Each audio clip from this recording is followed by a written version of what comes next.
Finally, there are more houses for sale in the DFW area. Well, a few more. Um, I guess 1.5 months of inventory as of May, whatever that means. 6 months of inventory is considered a balanced market, but at least the amount of home listings is ticking up. But why? It's not necessarily that builders are spitting out more houses. As a matter of fact, according to MarketWatch, builders are slashing prices to offload homes. Also, mortgage rates, well, they're going up, and they're expected to go higher. That's leading to less of a crush to snap up any home you can find that comes on the market. Are you in the market to buy a home? Well, if you're selling, have you lowered your asking price? Because at one point, people were listing their homes and then trying to decide what cash offer, above the listing they wanted to take. Well, that's not what's going on anymore. Maybe you've lowered your asking price. Or are you still seeing bidding wars for your home? Well, Cliff Freeman is a real estate expert and elite coach to real estate agents and teams across America. To talk about this slowdown in real estate, Cliff Freeman, how you doing? Rick, I'm bumping up against fantastic. Thank you, sir. And you? Well, not quite that good, but doing okay. So what's going on in DFW with the real estate market? Well, I think you summed it up pretty well. Our inventory is up almost threefold in the last couple of months here. We're starting to see, as the Fed pumps the brakes on the economy, it's obviously had a huge impact on the housing market. Rates are up, and we're starting to see more choices for buyers. That's kind of in a nutshell what we're looking at the moment. Yeah, I saw this happen twice in California. I've always lived here, but I flew back and forth every 12 days for 16 and a half years. And I saw it several times. I mean, the market went through the roof. Every driveway had a new boat or a new SUV or something. And then just as fast as it went up, it bottomed out and the foreclosure market boomed once again. And when we started seeing, maybe a year ago, the market just was going nuts. And people were getting 10, 20, 30,000 more than asking. And, basically had their pick of a dozen different offers. And then it all went away. Well, that's what happens when it goes so crazy. Instead of a nice, steady increase, it just goes up like a rocket. And shouldn't people expect this to happen? I guess our memories are rather short. At the Cliff Freeman Group, I mean, we're having to remind sellers now that, what goes up, in a sense, must come down. I mean, everything regresses back towards the mean, and we just forget. I mean, everybody gets caught up in this fear of missing out. Right. And now we've got a rush of sellers who are trying to get ahead of the curve.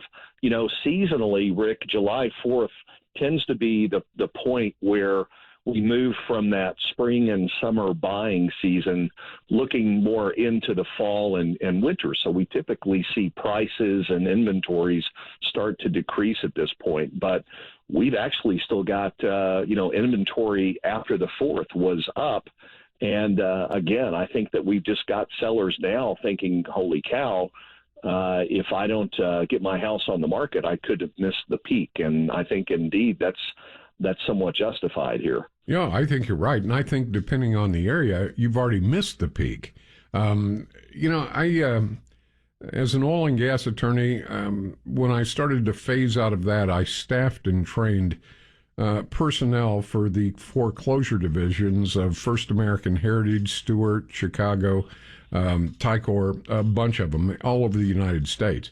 And at some point, we were, processing over 1,000 foreclosures a day throughout the offices. And in every single case, the area where most foreclosures were happening were in areas where the real estate market just blasted up, and then everybody decided to refinance and get all that great money that they never expected to get out of their house. And then, of course, like you say, what goes up must come down, and it did with a thud, and a lot of people lost their homes.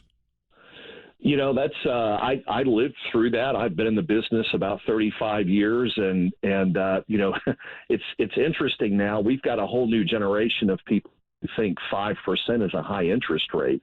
The difference between now and what happened back in the Great Recession, I think can really be highlighted by noting that at that particular time, there were 7 million homes that went into foreclosure.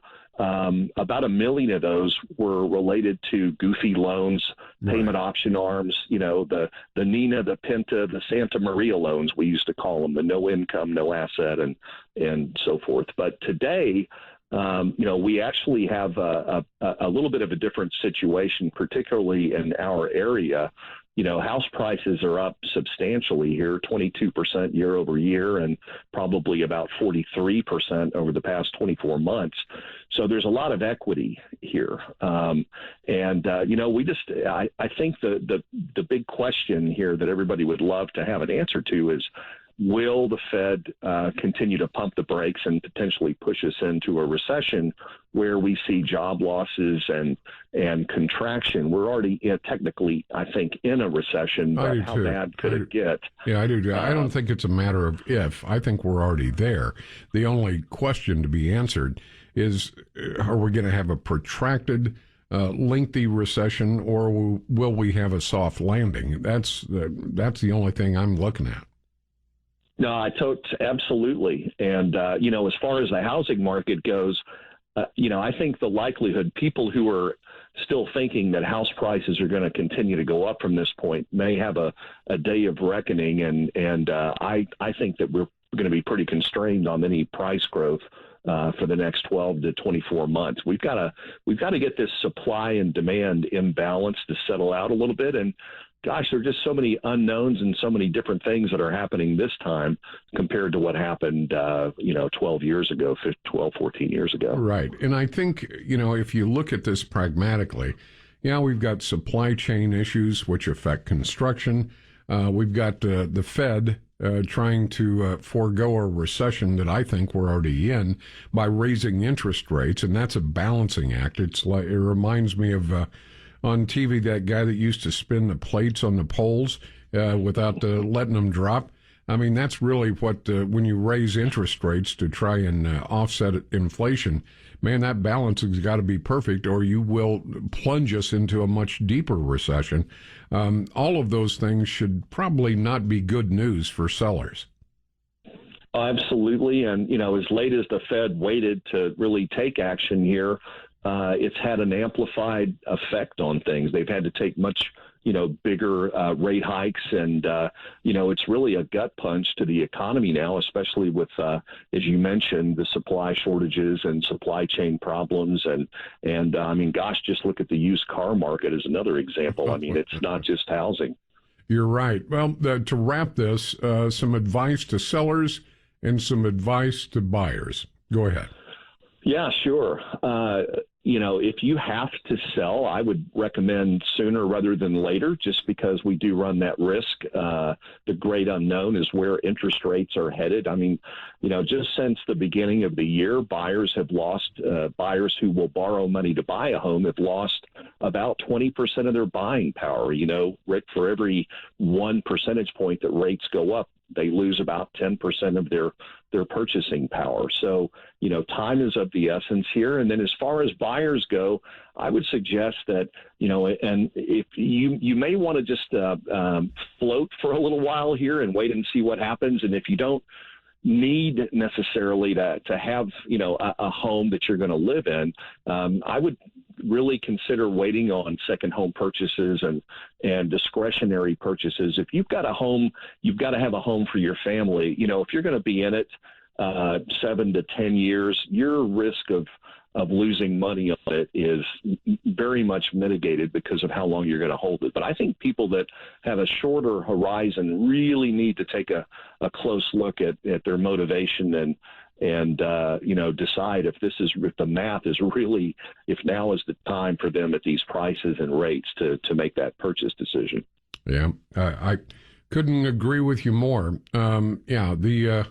The goose that laid the golden egg has left stage right, and you need to be very, very careful and pragmatic about what you do right now, buying or selling, because there are just too many variables that we have no control over, whether it's supply chain or inflation or the Fed raising interest rates. So, it's a very dicey time to be buying or selling, as a matter of fact. Well, anytime you see the increase in institutional purchases, and like I say, when Wall Street gets involved in our business, it tends to create volatility. And what we've seen recently is just a large increase in the number of institutional buyers, and they have different outcomes they're looking for than people who are buying homes to live in over the long term. And that's really what kind of messes the market up when they come in and try to make a quick arbitrage buck on things, and it takes out of the ability for people who need homes. They're shut out of the market. So right. We'll see how it settles out.